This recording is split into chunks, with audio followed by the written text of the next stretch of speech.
Hi, this is Kay McDonald with the Power of Charms. And I am excited to be with Mary Holman today. Mary Holman is the Executive Vice President of Private and Nonprofit Banking at the National Bank of Arizona. And she's also a personal friend.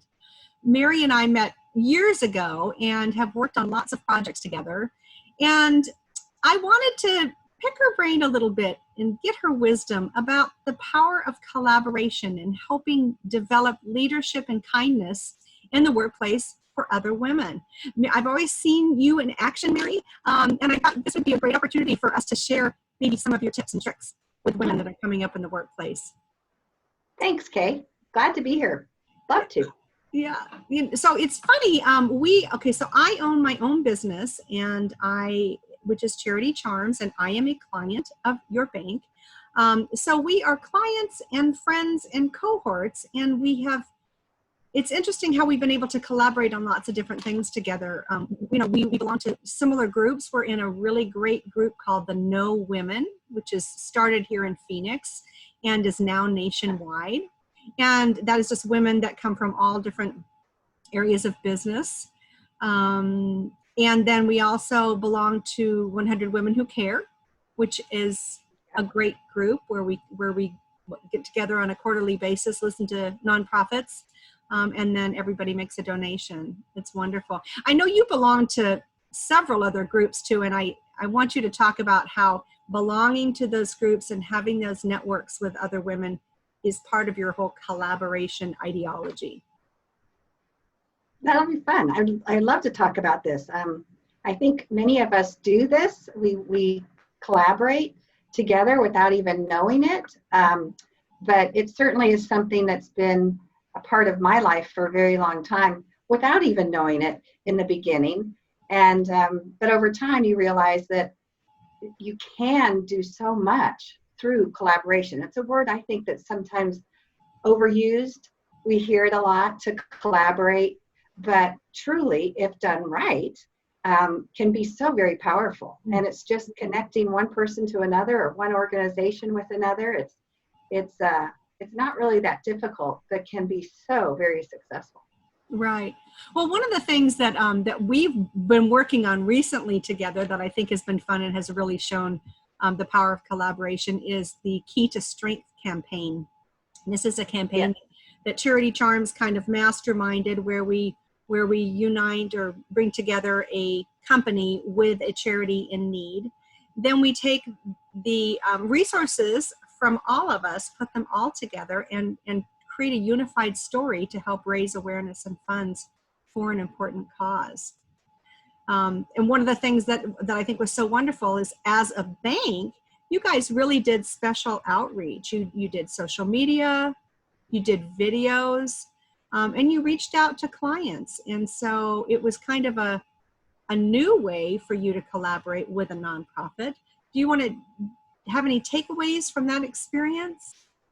Well, what I thought was really great, and thank you, because you were really the mastermind behind that. You were the brain behind this great way to connect within our community. And especially today, where, in 2020, it's been a crazy year, right? It's been a very difficult year for individuals. It's been a difficult year for businesses. It's certainly been a difficult year for nonprofits, because of the galas and the fundraising events that are just almost impossible to do right now.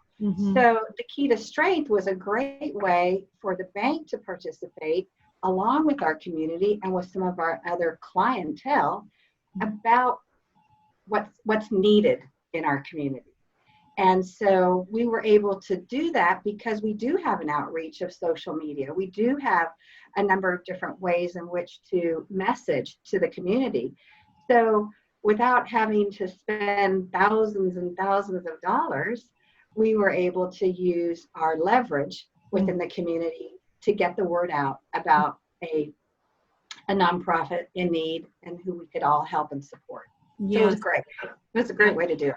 We enjoyed working on it together, and it was fun to see it develop. It's also interesting, the nonprofit Amanda Hope, not only were they excited about the awareness and the funds, but some additional things that happened where they got lots of new donors, people that had not experienced them before, did not know about them, because of the outreach of the bank and of us and of Front Doors Magazine.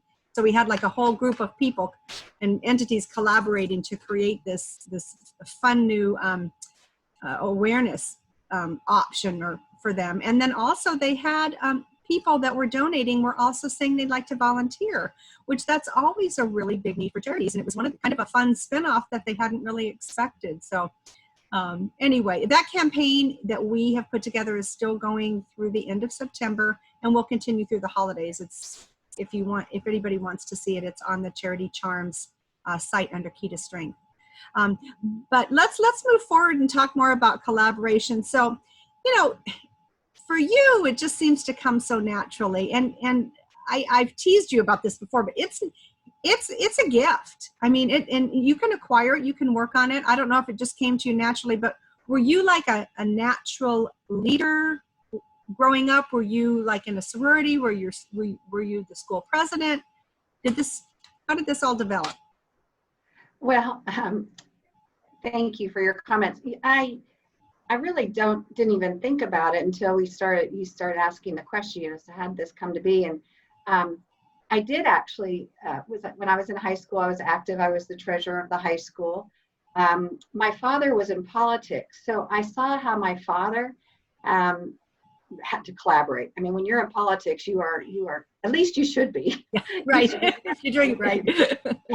Yeah, that's a key. But for me, I did the high school thing, but then when I got into college at the University of Arizona, I was a member of a sorority, and I became the vice president of that sorority. And so I had over 100 women that we really had to figure out how to collaborate. I mean, I'd hear stories on one side and I'd hear a story on the other side, and I had to figure out where the truth was in the middle and how to communicate positively in that environment. And I really hadn't thought about it until just really recently, but that probably was a foundational experience for me. Sure.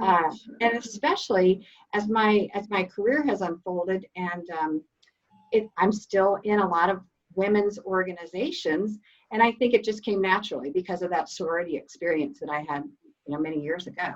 So it proved me well. It did, and it's great how it laid a groundwork. And it's funny how I didn't know your dad was a politician, but yes, boy, you do have to be kind of a chameleon and a communicator, and especially with 100 women, Mary. Yeah. Let me tell you, it was challenging at times. There's no doubt. How about you? Did you have a mentor that you can attribute some of your success to? Well, it's interesting. Being in banking and being a female on the commercial lending side, there weren't very many women in my field. And even today, there still aren't very many women who are on the commercial side. There's a lot of women in banking who do other roles and responsibilities, but not so much on the lending to business side. Mm-hmm. But I did have one manager. Her name also happened to be Mary. And Mary she was the first one to the office. She was the last one to leave. Her door was always open. She talked to people with kindness, caring. She really showed me, and we were very similar in age. So she was a mother raising 2 children. Her husband, had a job as well. So they're a very busy family, and yet she always put her team ahead of herself. She would do anything to help you be successful. And although it wasn't a formal mentorship or anything like that, I just looked at her and I watched her, and I admired the way that she handled herself as a leader, and thought, if I'm ever going to be a leader, that's the kind of leader that I want to be. So she without knowing it, really showed me the way.